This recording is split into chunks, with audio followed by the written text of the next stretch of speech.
If the first was the powerful Pentecost explosion, now we move to the constituency before whom it took place. Who was around when these guys spilled out onto the streets and just started doing all these weird things? Now, there were devout Jews from every people under heaven living in Jerusalem. And at this sound, the whoosh rush of the wind and the flames and stuff, the crowd gathered, and was bewildered because each one heard them speaking in the native language of each. Amazed and astonished, they asked, are not all these we are speaking, who are speaking, Galileans? And how is it that we hear, each of us, hear in our own native language? And that's part of the spectacle we just saw, but let's do a little mapping of where they've come from. Here's a good shot. It's in your handout too if you looked at the prep guide, but let's take a look at it for a minute here. They've come from many, many parts of the known world for our apostles. They've come from far and wide to this festival.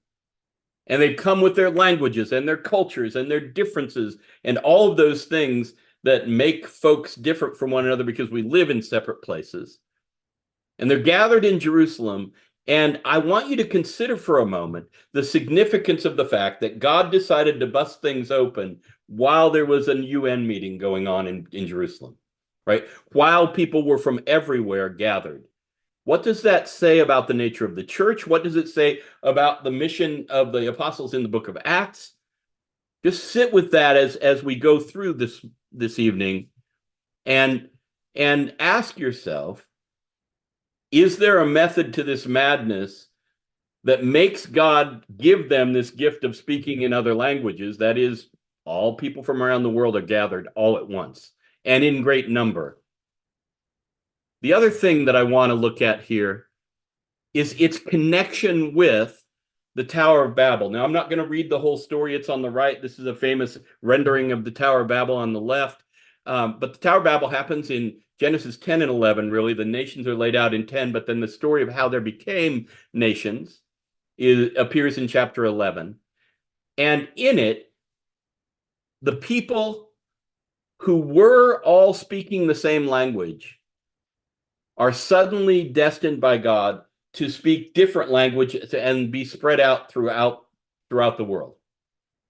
The strategy of God for maintaining godness with them is to confuse their languages, to make them different from one another. Look, they are one people, they have all one language, and nothing that they propose to do will now be impossible for them.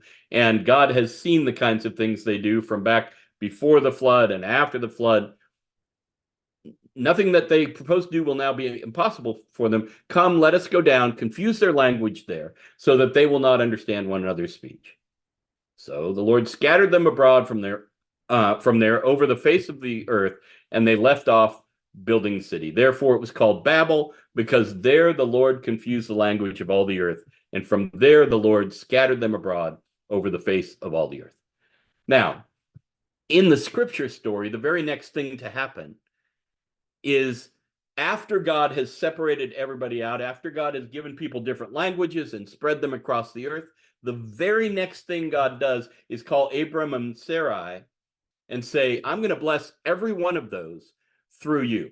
So he gets a partnership, God gets a partnership and calls these two and their family afterward to be conduits of blessing to all of those nations who are newly formed. We'll talk about that a bit more in a couple weeks. But for now, just know the Tower of Babel doesn't just sit there alone. God had a plan to bless everyone in their difference, right, after the Tower of Babel happened.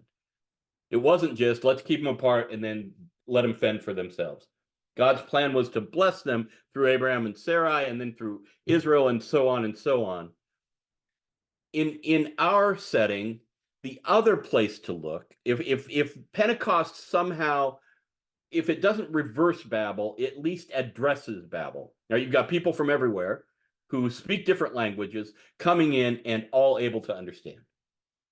But if we lean forward a little later in Scripture, let's share again. We lean forward a little later in Scripture. We get a lamb on the throne in Revelation 7.